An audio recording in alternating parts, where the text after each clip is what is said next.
Okay, sige. Asan na yung chat? Okay, so this is introduction to fish processing technology. Now, I have uploaded already yung materials doon sa ating Google Classroom. However, hindi ko pa siya napopost. So after this discussion, ipopost ko siya later. We have one reference na ginagamit and that is from the book of Espejo Hermes. So from that, doon na lahat nakasummary. So i-upload ko mamaya yung nakalagay sa buong book. So it's up to you na nabasahin nyo iyon.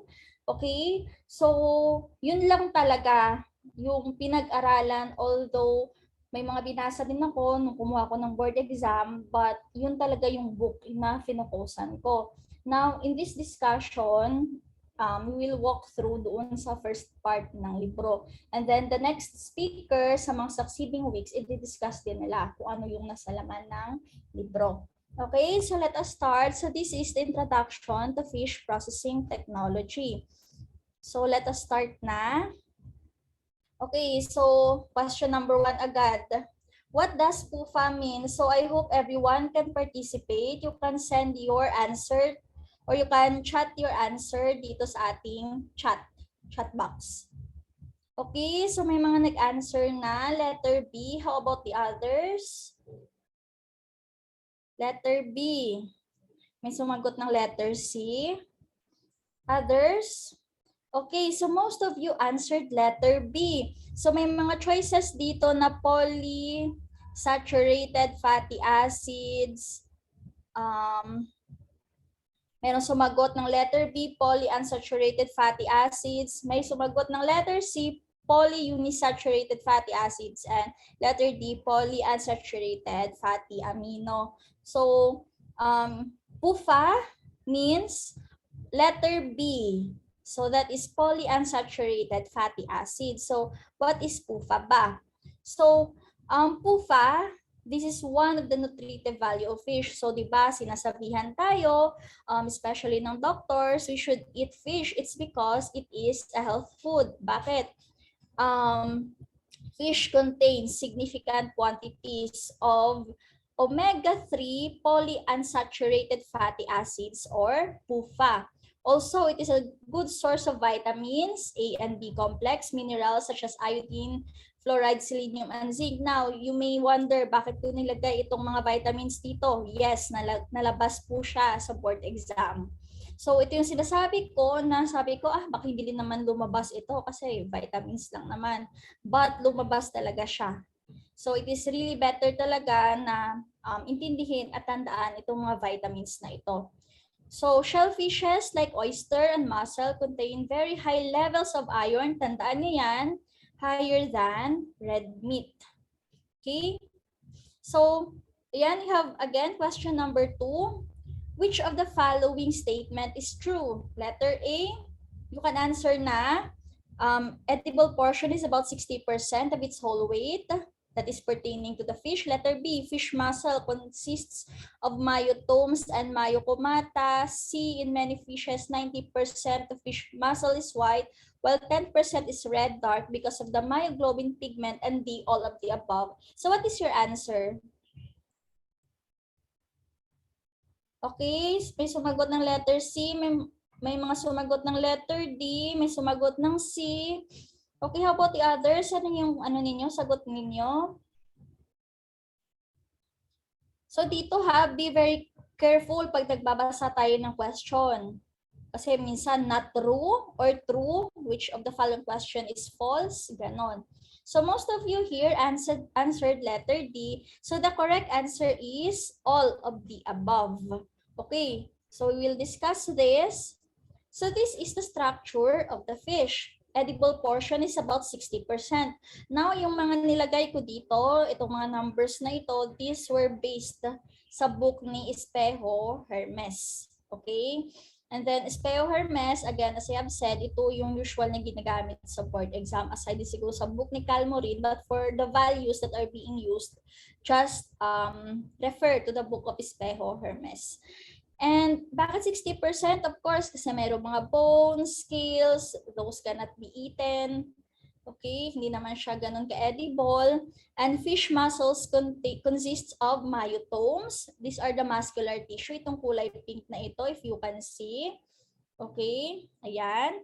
And then the lesser amounts of myocomata, that is the connective tissue. Ayan siya, yan o, nakikita niyo yung kulay white na yan, that is the connective tissue. Now, tandaan niyo, myotome, that is the muscular tissue, and myocomata, that is the connective tissue, basically fat. Tandaan niyo lang si fat, kulay white, para maalala niyo siya. Now, we have two kinds of fish muscle. We have the white or the lean muscle, and then the fatty muscle or the dark muscle. So, in many fishes, okay, 90% of fish muscle is white, tandaan nyo yan, and 10% is red dark because of the myoglobin pigment. Now, look at this. Bakit 10% lang? Because the 10% is concentrated in this area. Mostly dito sa lateral region ng isda. Bakit? Mostly, for migratory fishes, of course, yung movement nila, pag ganito, they expend more energy. So, katulad din sa ating mga tao, if we want to expend more energy, we also need oxygen, di ba? So, alam natin that hemoglobin, it carries oxygen around the body. So, of course, in that part, concentrated sa area na yan. That's why you can see if naggagayat kayo or naghahati kayo, nagkakat kayo ng isda, makikita niyo usually na dito concentrated yung dark muscle. Okay? So, tandaan that dark muscle functions for cruising and slow motion. So, you can see this for migratory fishes. Example, mga tuna, mga salmon, bangus. Pero bihira nyo lang siya makikita sa mga inert fishes or yung mga slow-moving fishes. Okay? So, pelagic fish contains a higher portion of dark muscle of about 48%. So, mataas-taas siya.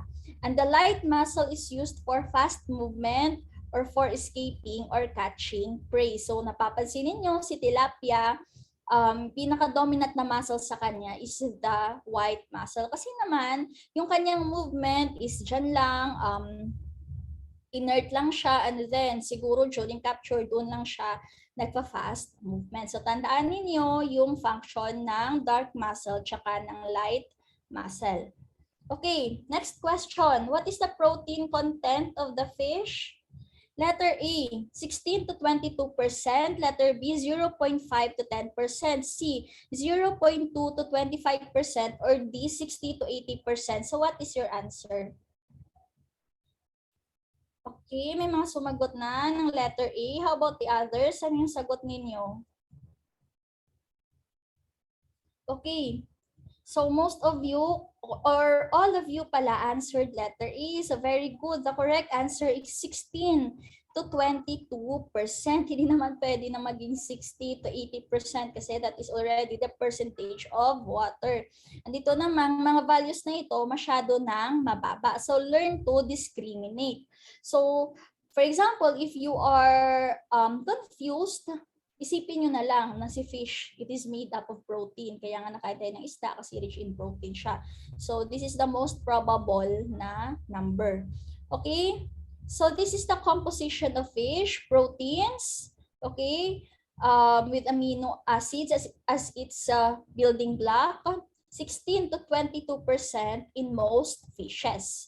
Okay? And they contain essential amino acids like lysine and methionine, which are lacking in cereals and root crops. Also, lipids, fats in fish range from 0.2 to 25%. And usually, itong ating mga lipids and fats, they consist of those polyunsaturated fatty acids. So, ayan siya. This is the fat, and of course, this is the flesh na rich in protein.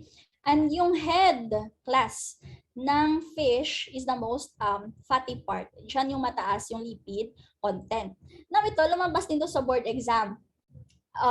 Red meat contains vitamin A or retinol. Now, minsan talaga, sa totoo lang, may nalabas. For example, vitamin A stands for. So, dapat alam mo din if what is vitamin A. Is it retinol? Ganon. B1 is thiamine. B2 is riboflavin. B12 is cyanocobalamin, and B3 is cholecalciferol. And ito din, vitamin A, B1, and B2 are found in the skin than in flesh. I also remember na lumabas din ito kung ano yung mga vitamins na nakikita sa skin. So ito yung tatlong to. Retinol, thiamine, and then riboflavin. So hindi ko siya pinag-aralan kasi sabi ko baka hindi rin naman lumabas. Ayun, lumabas nga siya.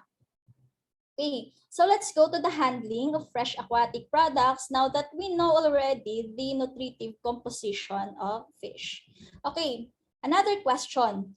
Which of the following statement is false? Ngayon, false ha? Learn to discriminate again. Letter A, spoilage does not begin soon after death. B, the higher the temperature, the faster the spoilage. C, fatty fish spoil faster than lean fish. And D, fresh fish spoilage is mainly bacterial nature aided by enzymatic activity which are temperature dependent. So what is your answer? Okay. So, very good ng mga students. Okay, so all of you answered letter A. So very good. This is false. Okay? Spoilage begin soon after death. All of these statements are true. Ito lang yung mali. Learn to discriminate talaga and basahin ng mabuti kasi minsan very confusing siya. Meron ka lang nakita dyan ng mga faster, slower, higher, lower, ganon. Baka ma-confuse. So, basahin talaga siya and then understand carefully. So, very good kasi lahat ng sagot nyo is letter A. So ito, always remember these principles. Remember talaga and then understand. Number 1, spoilage begins soon after death. And there are 2 causes of spoilage. Number 1 is bacteria, which is aided by enzymatic activity and it is temperature dependent. Ibig sabihin, the higher the temperature, the faster the spoilage. Kaya nga naglalagay tayo ng ating mga fresh fish sa freezer or sa low temperature, it's because we want to stop or we want to slow down the bacterial growth and of course the enzymatic activity. Next, fatty fish spoil faster than lean fish. Small-sized fish spoil faster than large fish. Cold water fish spoil faster than warm water fish, and round fish spoil faster than flat fish. So these are just some principles that you need to remember and understand. Baka lang naman na lumabas siya. Okay? So the definition of food spoilage or fish spoilage is that the original nutritional value, texture, and flavor of the food are damaged. The food becomes harmful to people and unsuitable to eat. So as long as nag-deviate na sa original form or original attributes si fish, it is considered already as spoiled. Or spoilage means that it is already undesirable or unacceptable for human consumption. So tandaan yung definition ni spoilage. Next question, what does SSO means? A, spoilage specific organism. B, specific spoilage organism. C, specified spoilage organism. Or D, spoiled slime in organism. So what is your answer?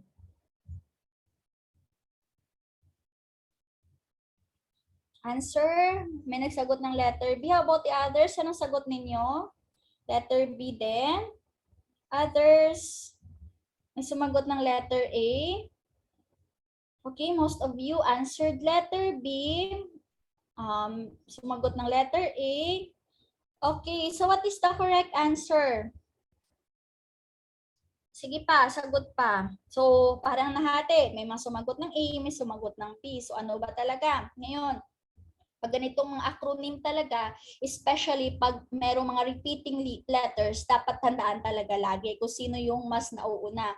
So the correct answer is specific spoilage organism. So parang confusing siya. Parang spoilage specific organism kasi ang ganda din sa pandinig, ganon. But the correct answer here, specific spoilage organism. So ano ba yung relevance ni specific spoilage organism na ito or ni SSO?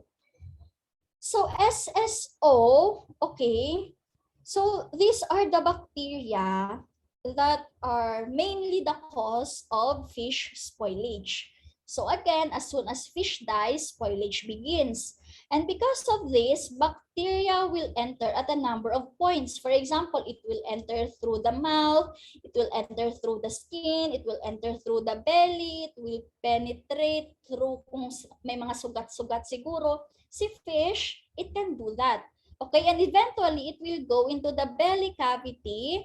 Kaya nga, di ba, na-observe natin yung mga bulok na isda, putok na yung kanilang tiyan. Kasi there has already been bacterial activity. In the flesh, they can grow and multiply rapidly, producing disagreeable odors and flavors. So yun yung effect ng mga specific spoilage organisms. So ano-ano ba itong mga SSOs na to na makikita natin sa mga spoiled fish?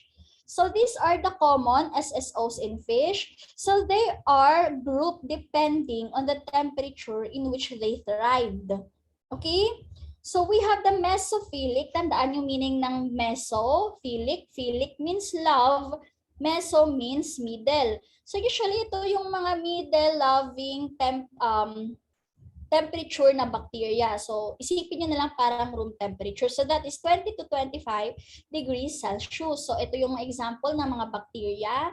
Now, bakit ko ito inilagay? Since ito si Shewonella putrefaciens na ito, lumabas talaga ito during board exam. The question there that was asked, what bacteria can, what SSO bacteria pala can be usually found in a temperate temperature. So the answer there, naalala ko siya, that is Shewonella putrefaciens. So tatandaan nyo talaga. So psychrophilic, 20 degrees Celsius and below. So isipin nyo na lang yung parang temperature siguro ng nasa, ilagay yung kamay nyo sa loob ng mga ref ninyo, parang yun yung temperature, yun yung feeling. So these are just some examples: Pseudomonas, Alteromonas, Moraxellia, Acinetobacter, Flavobacterium, Cytophaga, and for marine fishes class, si Vibrio, yung nakikita, it's because Vibrio thrive in a salty or marine environment. And we have also here psychrotrophic. Tandaan yung pinagkaiba ni psychrophilic and psychrotrophic. Psychrophilic is 20 degrees Celsius and below. Psychrotrophic is 20 degrees Celsius and above. Okay? So, learn to discriminate between these two. And we have the temperate. Ito naman yung feeling na parang ilagay mo yung loob mo, ang kamay mo sa loob ng freezer, that is -3 to 18 degrees Celsius. So, tandaan ito mga examples ng mga SSO sa isda. Now, if na-remember ninyo yung isang principle kanina na cold water fish spoil faster than warm water fish, parang ganito lang. Example lang ha. Parang si tilapia, kunyari lang, merong tilapia na mahuhuli doon kay North Pole. Okay? Example lang. Hindi ko naman alam. Baka wala namang tilapia doon kay North Pole. Example lang. Now, tilapia na nahuli kay North Pole versus tilapia na nahuli dito sa Laguna Lake. Example lang. At the same time hinuli sila. Okay? Regardless kung anong klaseng paghuli. O for example, hinook and line siya, ganon. And then after that, si tilapia na hinuli sa temperate country or sa North Pole, nilagay agad sa freezer. Tapos si tilapia naman na hinuli dito kay Philippines, nilagay agad sa freezer. Now I have a question. Tingin nyo, sino yung unang masisira? Si tilapia na nahuli sa North Pole or si tilapia na nahuli sa Laguna Lake? Sige, you can chat your answer dito sa chat box. Pwedeng North Pole, Laguna Lake yung isagot ninyo. Sino yung unang masisira or masispoil? Tilapia na nahuli sa North Pole or si tilapia na nahuli dito sa Pilipinas? Both of them nilagay agad sa freezer. Okay, may sumagot ng North Pole. Wow, very good. Ayaw niyo sa Laguna Lake. Okay, so tingin niyo what is the reason? Okay, North Pole, very good. It's because nag-gets nyo agad. No, bakit sa North Pole? It's because, okay, si tilapia na galing sa North Pole, meron na siyang SSO na present sa kanya. And yung SSO na present sa kanya can already tolerate cold environment or very cold environment. Kaya kahit ilagay mo yan sa freezer, masisira at masisira pa din siya, di ba? Kasi nga yung bacteria na present sa kanya, resistant na sa cold temperature. However naman, yung tilapia na hinuli dito sa Laguna Lake, of course, ano yung present sa kanya na SSO? Ito, si mesophilic. Kasi tropical country tayo eh. So of course, nilagay mo sa freezer si tilapia na merong mesophilic na bacteria. Anong mangyayari kay bacteria na yon? Either mamamatay or mag-slow down yung kanyang growth. Ibig sabihin, mapoprolong yung kanyang shelf life. So that is the reason why cold water fish spoil faster than warm water fish. It's because of these SSOs. Okay. So next question, what is the sequence in flesh biochemistry after death? Letter A, slime secretion to rigor mortis to resolution of rigor to autolysis. Letter B, autolysis to rigor mortis to resolution of rigor to slime secretion. C, nakulangan ng letter D. Sige klase, yung letter D na lang, none of the above. Letter C, rigor mortis, slime secretion, resolution of rigor, and then autolysis. So what is your answer? A, B, or C?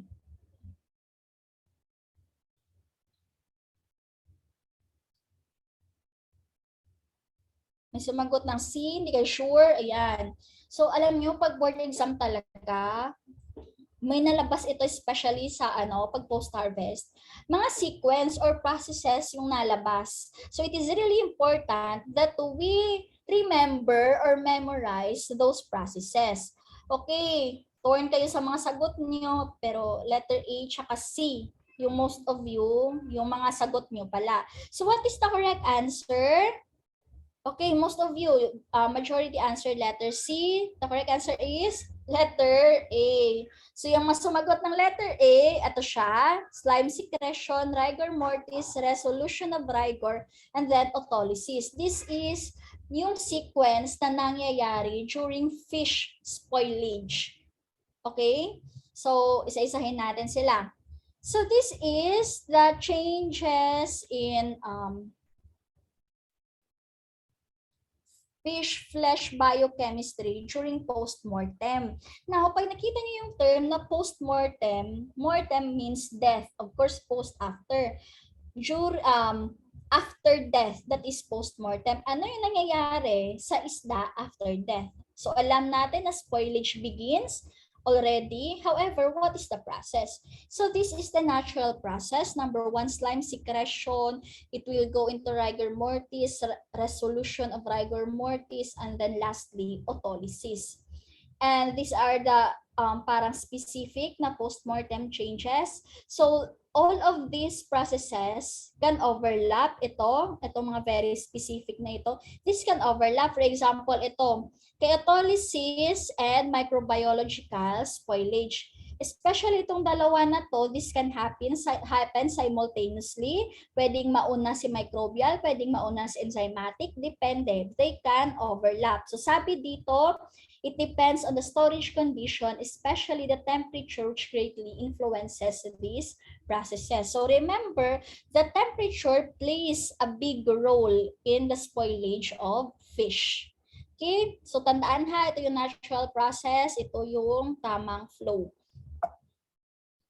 Next, we have number one, slime secretion. Ito si slime, yung madulas sa mga isda. So, slime secretion, okay, hayaan muna natin itong term na rigor mortis na ito, papag-aralan natin ito later. So, the secretion stops with the onset of rigor mortis, pero tandaan nyo lang na fish produces slime. So, slime protects them from unwanted organisms or unwanted foreign invaders. So, lumabas dito during board exam yung question, what protects the fish from pathogenic bacteria, okay, when they are alive? So the answer there was slime. It is the slime that protects the fish. So si slime, this serves as a food for the bacteria, for those SSOs during spoilage. Bakit? It's because they contain large amounts of nitrogenous compounds, and these provide good nourishment for microorganisms. So if more food for microorganisms, ibig sabihin, these microorganisms or these bacteria, dadami sila kasi maraming food. O anong mangyayari if dadami sila? Mas mabilis, masaspoil yung isda kasi maraming bacteria yung papasok sa kanyang katawan. Therefore, the slime spoils quickly, first giving an unpleasant smell to the fish. Yan yung sinasabi natin na amoy malansa. And second, opening the way for further and deeper bacterial penetration into the fish. So once masira itong si slime, of course, yung entry ng mga unwanted bacteria na yon inside the fish can already happen. Okay, question number 7. It is the progressive stiffening of the muscle shortly after death. Letter A, hardening. B, pre-rigor. C, rigor mortis. D, post-mortem. What is the answer? Okay, so most of you answered here, letter C. Okay, very good. Napaka-very good ninyo. So the correct answer is letter C, that is rigor mortis. So, rigor mortis means the progressive stiffening of the muscle shortly after death. Naninigas, okay? Nakikita na kayo ng matigas na isda, okay? Hindi yung galing sa loob ng freezer, ha? Yung naninigas na isda, that fish has already undergone rigor mortis. So, it develops within 1 to 7 hours after death. So, question, ano yung direction ng rigor mortis? Is it from tail to head or head to tail? Okay, you can answer here in the chat box, tail to head or head to tail? From tail to head or head to tail? Okay, may mga sumagot ng head to tail, may sumagot naman ng tail to head. Most of you answered tail to head. How about the others? Tayin ko yung sagot ninyo. May mga sumagot din ng head to tail, but most of you answered tail to head. So what is the correct answer? Ay, ayun naman. The correct answer is tail to head. Dapat class yung yung kanyang parang transition pag ganito. Kasi hindi ako marunong, hindi ko na alam kung paano magganon yung yung animation. But that is tail to head yung kanyang direction. Okay. So malalaman natin later bakit from tail to head. Okay? So stiffening or paninigas usually starts from tail towards the head until the whole body becomes hard and stiff. So tandaan nyo yan ha. Rigor mortis, pag sa isda, it starts from tail to head. Hindi pwede na the other way around. Okay. So this is the pre-rigor condition. Ibig sabihin, before the onset of that paninigas or rigor mortis. So dito, i-discuss natin, what are the conditions para tumigas agad si isda or bakit from tail to head yung direction ng paninigas. So, as long as the fish is alive, its circulatory system function even after capture. Of course, di ba? Naalala nyo to sa mga aquaculture ninyo, kahit nahuli nyo na, especially sa mga nag-dissect dito na circulatory system ng catfish, nakikita ninyo na nagbibit pa yung kanyang heart. Now, after death, ibig sabihin, nung namatay na siya, respiration in organism ceases to occur. Wala nang exchange ng oxygen and carbon dioxide. So when that happens, the oxygen, which is used to make adenosine triphosphate, if you remember your chemistry, adenosine triphosphate is the energy currency of the body. For example, ngayon, nagsasalita ako, in front of you, I am using ATP. Or ATP, basically, that is the energy that I'm using now. So, one of the consequences of the stoppage of the circulatory system is the cessation of oxygen supply after death. So meron palang effect if nag-stop na yung oxygen supply in the body. Okay? So yung effect niyan class is anaerobic breakdown of glucose takes place. If you remember your biochemistry, yung Krebs cycle, in order for aerobic respiration to go on, continue, and produce this ATP, kailangan ng oxygen. However, of course, if patay na, wala na ng oxygen, what will happen? Anaerobic breakdown of glucose will take place. So this anaerobic breakdown of glucose will lead to faster onset of rigor mortis. So didiscuss natin siya in detail. Now, because of that, di ba, wala nang oxygen na magagamit. It will go into anaerobic respiration. Usually, yung product niyan is lactic acid. Ayan siya. Ayan, lactic acid. So, the concentration of lactic acid, hindi ko makita yung aking sandali. Yung taas ng screen. Okay.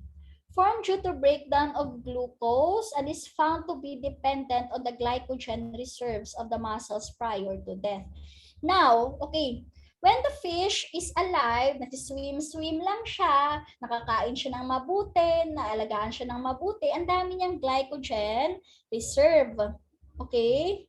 So ito yung parang ito yung food or energy na nakastore sa kanyang katawan in the form of glycogen. However, pag tawag dito, pag si glycogen naging konti siya, for example, if yung fish nag-struggle during death, for example, naghabulan pa kayo ng isda during capture, the glycogen reserve of the fish, of course, malilesen siya. If the lesser the glycogen reserve is in the body of the fish, it will form more lactic acid. Now, class, para makonsume itong si glycogen, of course, need din ng maraming oxygen. So, merong significance itong si lactic acid. Okay? Wait, ayaw mag-next. Okay. Anong significance nitong si lactic acid? Now, para mas maintindihan ninyo, ngayon, sino dito nag-workout sa inyo? Yung parang nag-gym, tumatakbo, nagsiswimming. Has there been a time na parang na-feel ninyo habang nag-exercise kayo, nanigas yung muscle ninyo? Nanigas siya? Have you experienced, have you noticed pala kung kailan, ano yung instance, bakit siya nanigas? Yung parang nagkaroon kayo ng cramps? So that is the time, di ba, pag you are doing this workout, nagtitrain kayo, you are expending more energy, ibig sabihin, nauubos yung iyong glycogen reserve, parang sa isda din. At tapos hinihingal ka. If hinihingal ka, parang kulang yung oxygen na napasok sa katawan mo. So during that time, your body is also undergoing anaerobic respiration.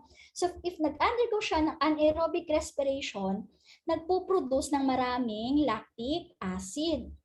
So ayan, same din sa atin, okay? Pag nagka-cramps tayo, nanigas yung muscle natin, lactic acid formed in our muscle. And that lactic acid is the cause bakit naninigas yung katawan ng isda. So tandaan ninyo, if the more yung nag-struggle ng isda during capture, the lesser yung kanyang glycogen reserve, wala na din pumapasok na oxygen sa kanyang katawan, the onset of rigor mortis becomes rapid. Okay? Kaya mabilis natitigas yung katawan ng isda. So tandaan, when the fish is alive, yung kanyang, i-question ko pa pala siya mamaya so hindi ko nasasabihin. Okay, so ayan, tatandaan natin na yung pH pala ni lactic acid, if of course below 7, kasi acid siya, so basically mga nandiyan siya sa pH 6. So yun lang lagi yung tandaan na the more struggle that the fish experience, the faster the onset of rigor mortis. Okay, so this is the rigor mortis class. Itong part na to, hindi ko lang alam itong isdang na to or pre-rigor pa siya, hindi pa siya nag-undergo ng paninigas or baka tapos na.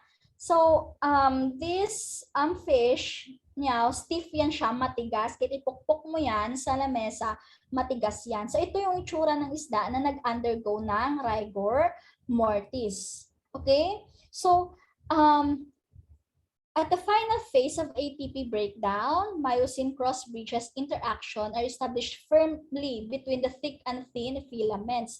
Itong thick and thin filaments, these are the actin and myosin. So parang, ano sila, merong naging strong yung kanilang link. Ang hirap nilang i-break kaya non-contractile siya. Hindi siya mamumove.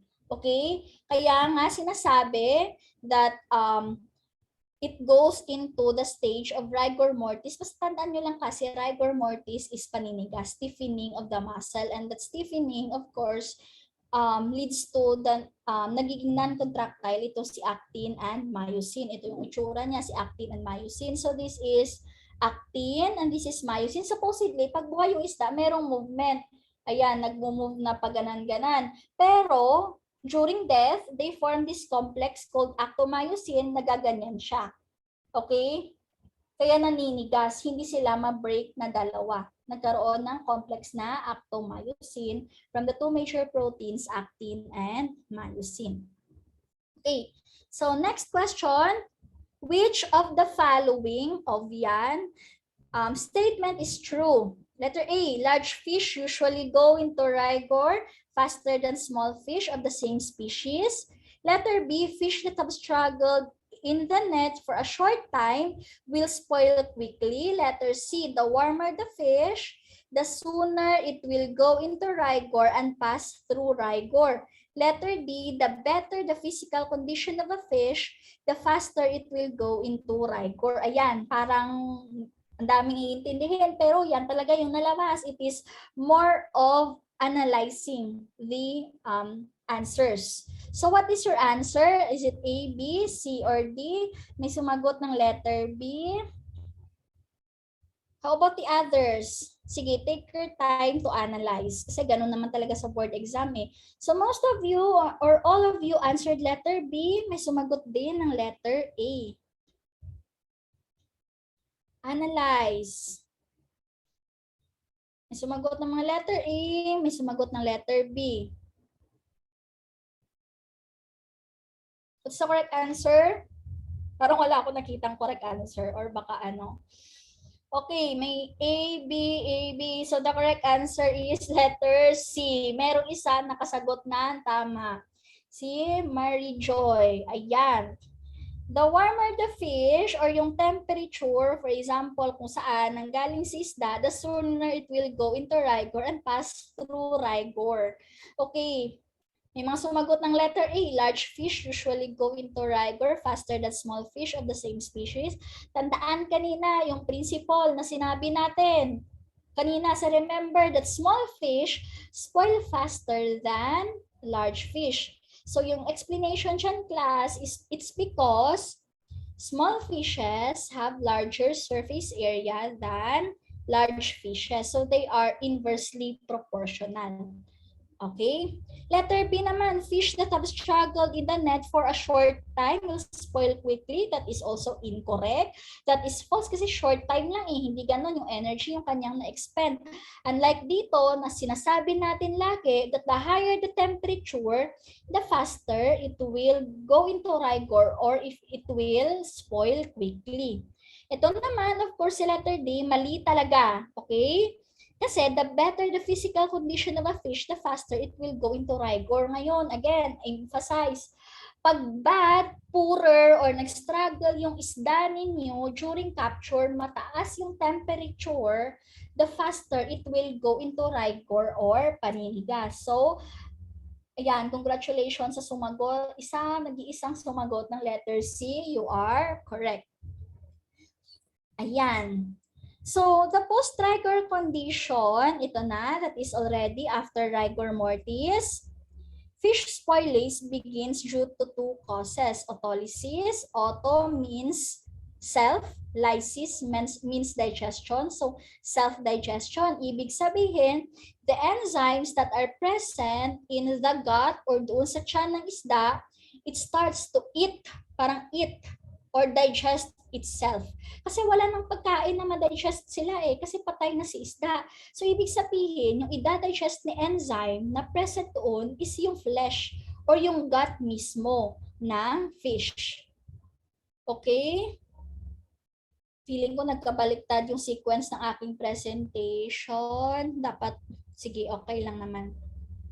Now, ito yung mga characteristics pala, class, ng or mga factors, okay? And then the characteristics, yung nag-a-affect on how the fish will go into rigor. Okay?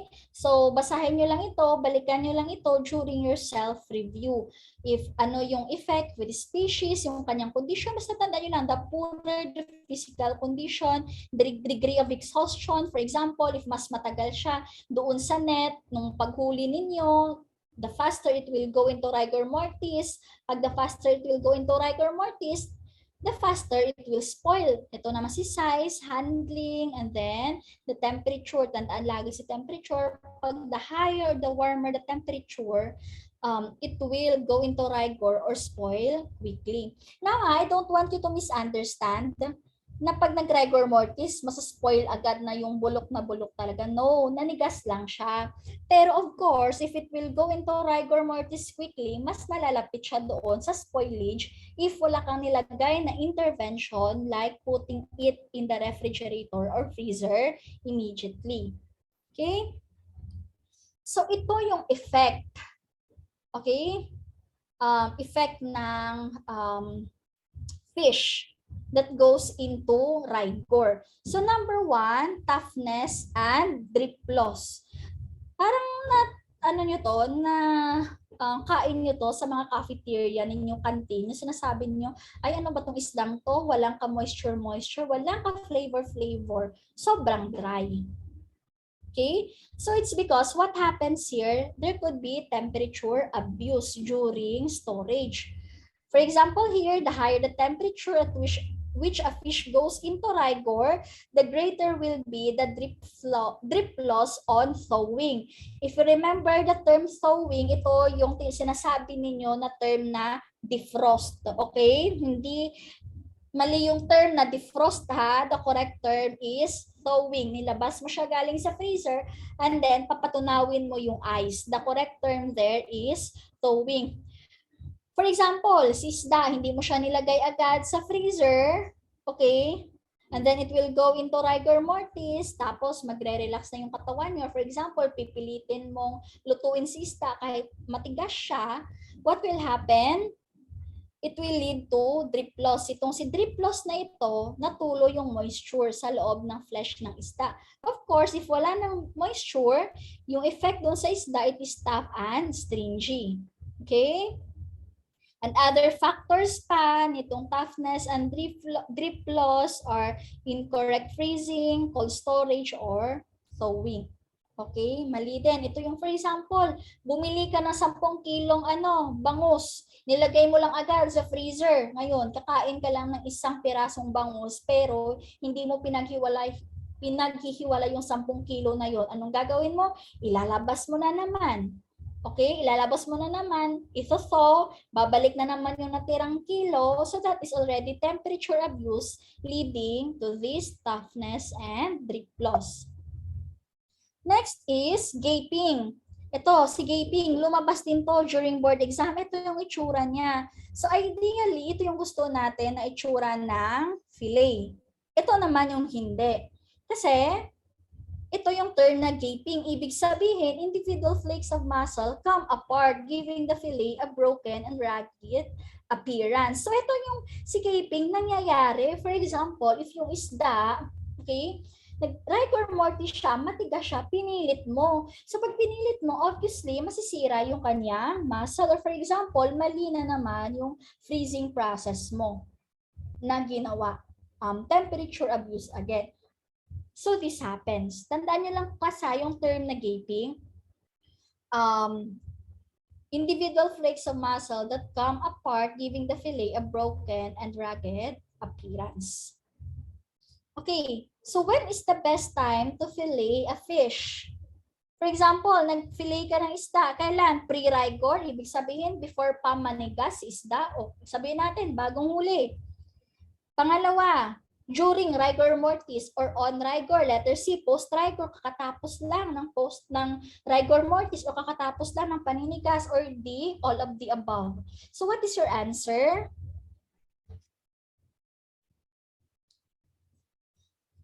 Lahat kayo sumagot ng letter A. Parang wala na naman yata nakakuha ng tamang sagot. Wala na? Wala nang iba?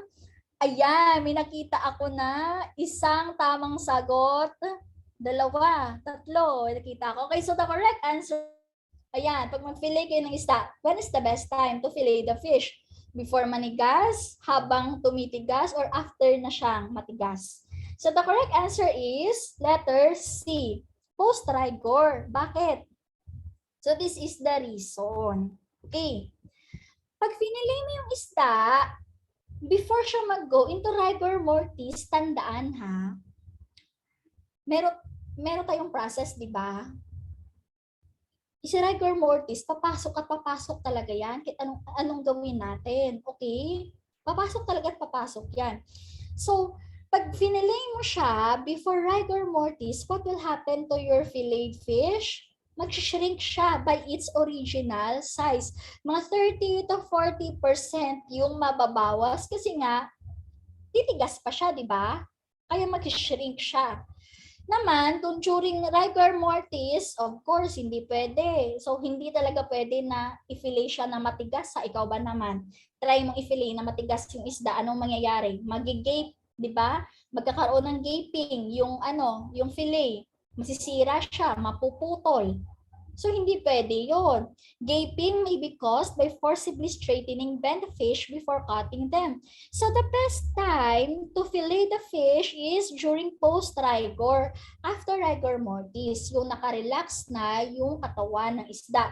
Hindi na siya mag-go into rigor mortis. Ano na siya, relax na siya. And kung nakarelax na yung katawan niya, that is the best time to store it sa cold temperature. Tandaan ha, tandaan.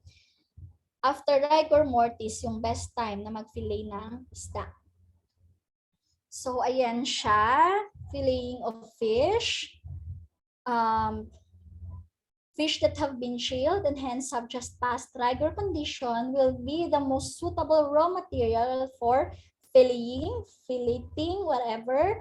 And then good quality fillet can also be obtained from frozen thawed fish which are frozen within 2 to 3 days of death. Siyempre, yung storage niya dapat enough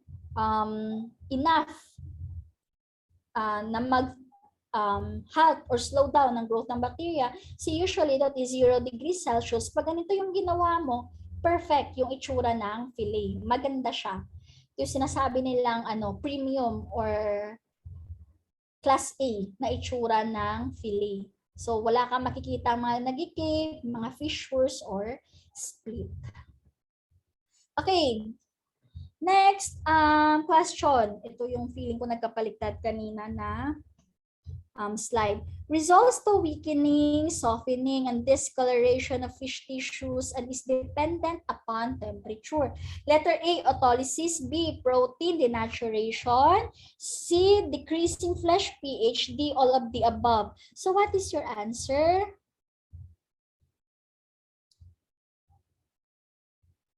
May sumagot ng letter A. How about the others? Anong sagot ninyo? Letter A? May sumagot ng letter D, all of the above. Alam niyo, oo nga pwede, parang all of the above.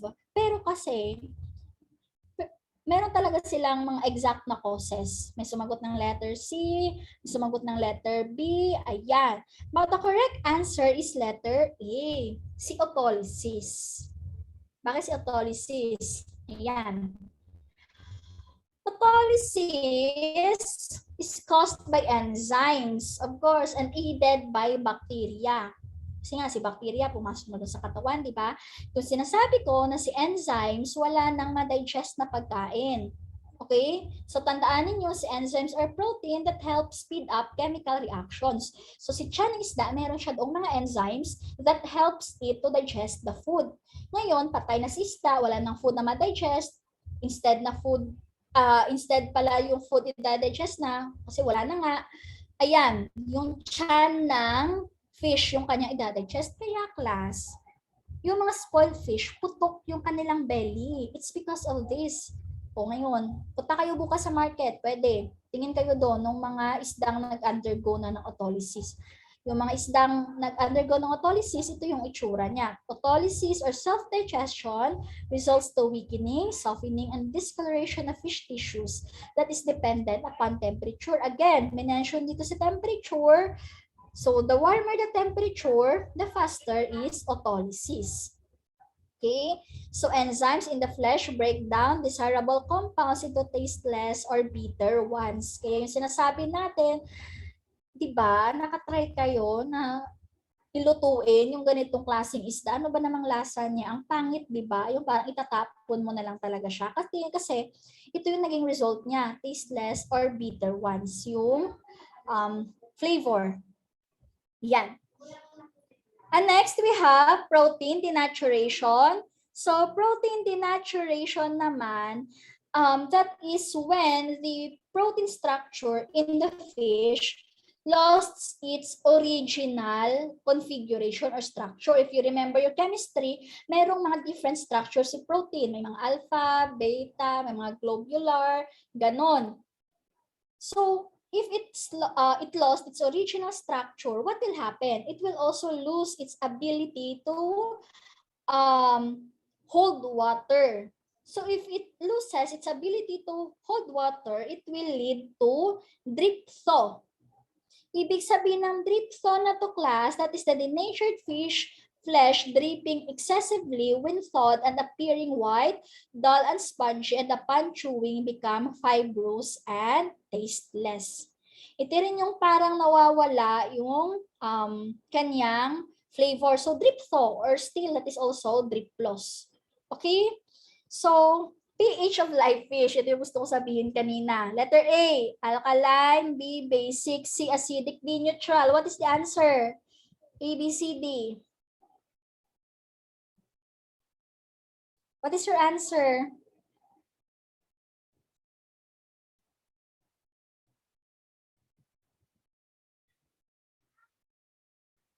Okay, may sumagot ng letter B, D, D.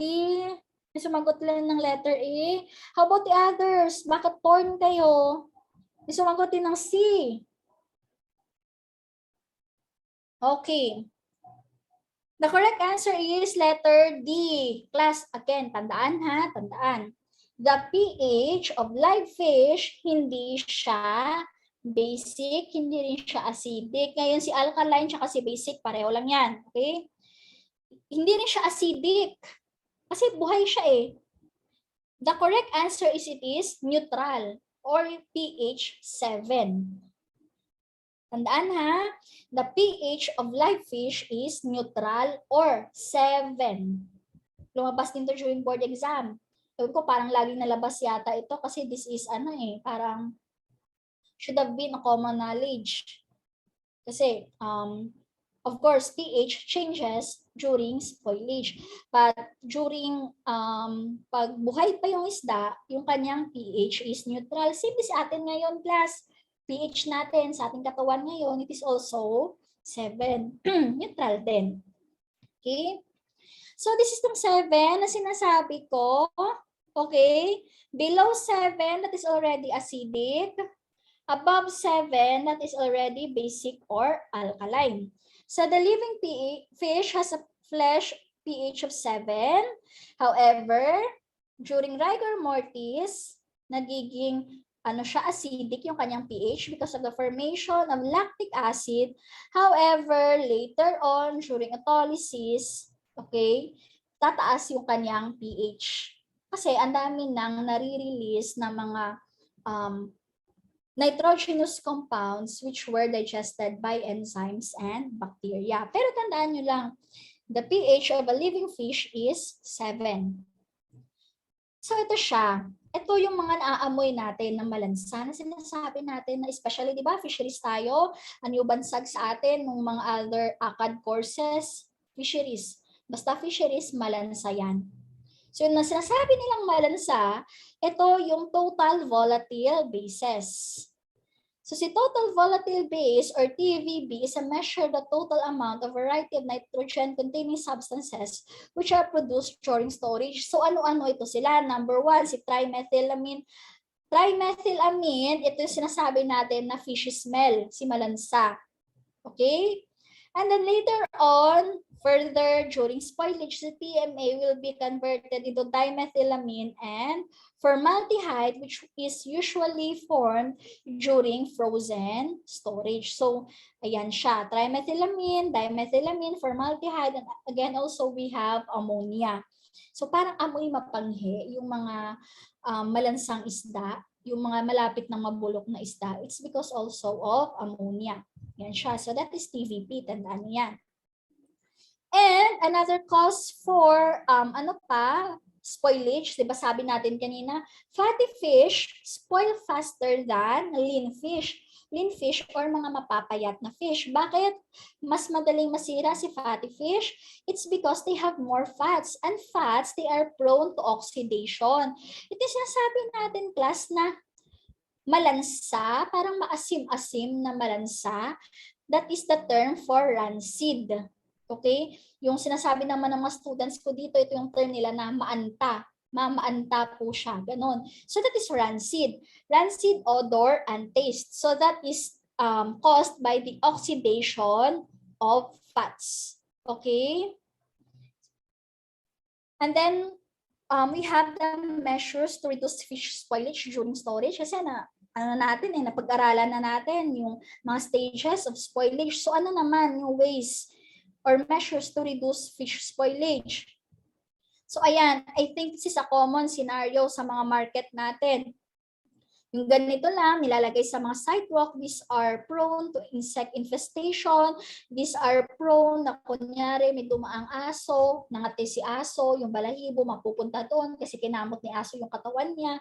Ito din, may nadaang mga pedestrian, nadaang mga sasakyan, parang lahat na yata ng mga pwedeng, yung mga dirt mapupunta dito. So this is not ideal. Na supposedly, fish should be consumed fresh in order to maintain or retain its nutritive value. Ano pa rin siya? Nakakain pa din. However, especially here in the Philippines, that we lack mga landing centers kung saan binabagsak yung mga isda and then walang proper storage facility na nakikater for low temperature. So, yung nangyayari, nung dumadating na isda sa market, mga substandard na. Okay? Or minsan naman, substandard na nga, pagdating pa doon sa market, yung itsura pa ng hugasan nila, hindi pa malinis. Kunyari lang ha, swerte mo na, bumili ka ng morning, malinis pa yung hugasan nila na isda. Pero pagdating ng hapon or mga gabi na, itsura nung kanilang parang basin or palanggana na hugasan ng isda, nandoon na lahat ng slime, blood, scales, bacteria, dirt, and everything. Okay? So that is not ideal. So alam natin, yung pinaka-ideal, pagbili sa, supposedly after catch, dapat naka-store agad sa low temperature, naka-ice, tapos after pagbili ng market, huhugasan pagdating sa bahay, ilalagay sa freezer or lulutuin agad. Now, question number 12. It means the absence of visible dirt or unwanted matter. Letter A, cleaning. Letter B, clean. C, sanitize. D, spotless. What is the correct answer? May mga sumagot ng B, A, C, B. Torn kayo. Between A and B. Ngayon, ayan sa question, it means the absence of visible dirt or unwanted matter. Intindihin natin mabuti yung question. Kasi it could be confusing between cleaning and clean. Cleaning is a verb, so this is an action. Tingin nyo ba yung dinidescribe sa question, it is an action? Or is it a noun? Diba? So the correct answer here is clean.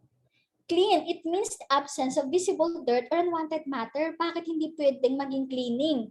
Kasi kung cleaning yung sagot, yung question pwedeng maging the process of removing visible dirt or unwanted matter.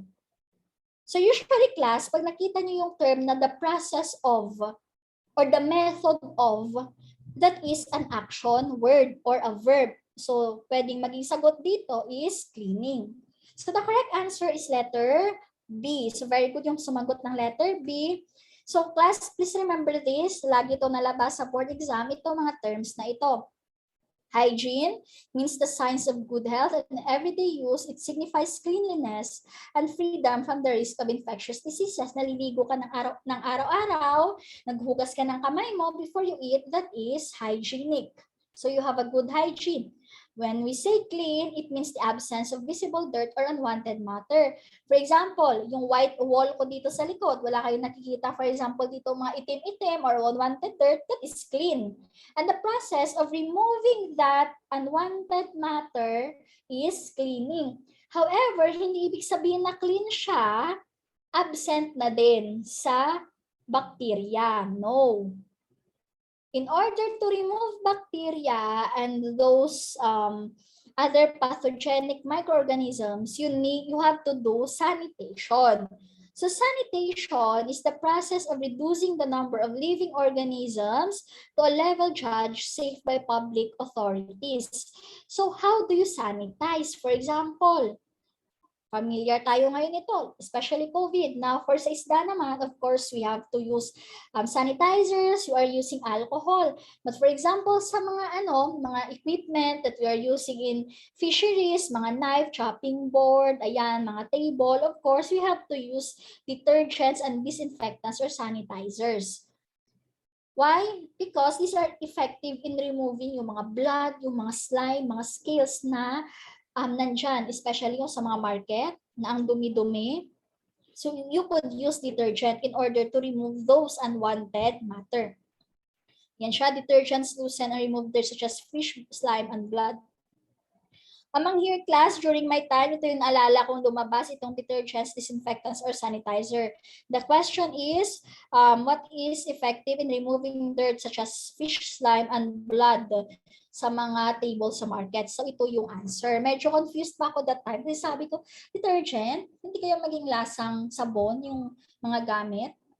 Ganon. Pero buti na lang naisip ko din, inanalyze ko yung question, and this is the correct answer. Okay. And another pa here, one way of course to reduce spoilage, of course, is we want to know, especially dito sa shrimp, ang mga example ng kung bakit pala mabilis ma-spoil si shrimp and then si fish. Ngayon if you have this question, shrimp versus fish, kung sino mas mabilis ma-spoil, it is shrimp. It's because they contain highly active botulitic enzyme. And they are prone to melanosis. Ito si melanosis, itong nangingitim siya, melanosis. Tandaan nyo lang term na melanosis, that is, its characteristic is the formation of black spots. Ayan, black spots. Hindi yan itlog ng shrimp ha. That is already a sign of spoilage. That is melanosis. And ways of fish preparation. Alam ko naman, lahat kayo very familiar dito, pero bakit ko i-discuss? It's because mayroong isang question na lumabas din ito during board exam. So ayan, question 13. Type of fish preparation where the scales, viscera, fins, head, and tail removed. So what is the correct answer? A, drawn fish, B, gutted fish, C, clean fish, D, dressed fish. What's the correct answer? May sumagot ng letter D, may sumagot ng letter A. How about the others? Okay, so the correct answer is dressed fish. Parang dressed chicken. Wala nang ulo, wala nang wala nang scales, okay? Wala na ring tail, wala nang mga laman, loob. So, dressed fish. Imagine niyo na si dressed chicken. Wala na yung mga ulo, wala na ring buntot, wala nang balahibo. Ganun siya. So drawn fish, same term lang then with gutted, have been eviscerated or entrails removed. Ayan, entrails removed. However, yung kanyang head is still intact and we have the dressed fish, scales, viscera, fins, head, and tail removed. Ayan, ito na lang yung kanyang itsura. And of course, steaks. Ito yung lumabas during board exam nung time ko. Ito yung question. These are pieces which are cross-sectional slices of a large dressed fish and they are 2 to 3 centimeters thick. So the correct answer is steaks. Buti na lang talaga naalala ko yung kasi pag sinabing steak parang baboy. Kaya parang inisip ko steak. Oo nga, yung laging piniprito, si steak. Kaya ito, yung tamang sagot. Tumama nga. And then, if you have the steaks, you have also the sticks and portion. They are small, elongated chunks of uniform size and thickness cut from meaty portion of the fish. Now, ito mga definition na pinaglalagay ko dito, these are from Espejo Hermes. Kasi since naman sa mga previous board exams, doon sila nakuha kay Espejo Hermes, so ito rin yung nilalagay ko dito, ito rin yung ginagamit ko. Okay, and we have also the fillet. Meaty side removed from the backbone and rib of the fish. Ayan, kilala natin si fillet. And there are different ways of doing fillet. We have block, butterfly, and then the double. Ayan, fillet din siya. Tapos ito, fillet din siya. They are formed by both sides of the fish, still joined by the uncut flesh and skin of the belly. So ito, they are still joined. They are still joined dito sa gitna. And we have the cross-cut fillet. These are for flat fishes. So, ayan, cross-cut fillet. Tandaan nyo ha, kasi baka confusing din with the fillet. But tandaan nyo na lang na si cross-cut fillet, these are for flat fishes. And we have the quarter-cut fillet. Ito siya yung hinati pa sa gitna. Okay, flesh from each side taken off in 2 pieces. So, siguro next time, para mas maalala nyo siya, kasi even until now, sa totoo lang, sa akin din ha, kasi hindi na ako masyadong nagtuturo ng laboratory sa post-harvest, minsan nakakalimutan ko siya. So, para mas matandaan ninyo yung mga terminologies na ito, ano itong mga cut na ito, better din talaga na every time maggayat kayo ng isda, gawin nyo siya. If possible, lahat ng cut para matandaan ninyo. Okay, so that is the end of the presentation. So that is the introduction. Okay, so thank you so much for listening. And if you have any questions, you can ask. Now, si Espejo Hermes, naka-upload na siya. Ano ko na lang siya. Ipopost ko na lang kasi naka-save draft pa din siya. But rest assured na kasi hindi namin siya talaga property. Merong nag-summarize na noon, but this was shared by my MS student. So sabi ko, pwede ko bang i-share? Since wala kasing owner na nakalagay doon, so kung sino man yung nag-summarize ng buong book ng Espejo Hermes, thank you. Kasi until now, at least sa atin, madali. Kasi mahal din yung book ng Espejo Hermes and not everyone have access to that. So,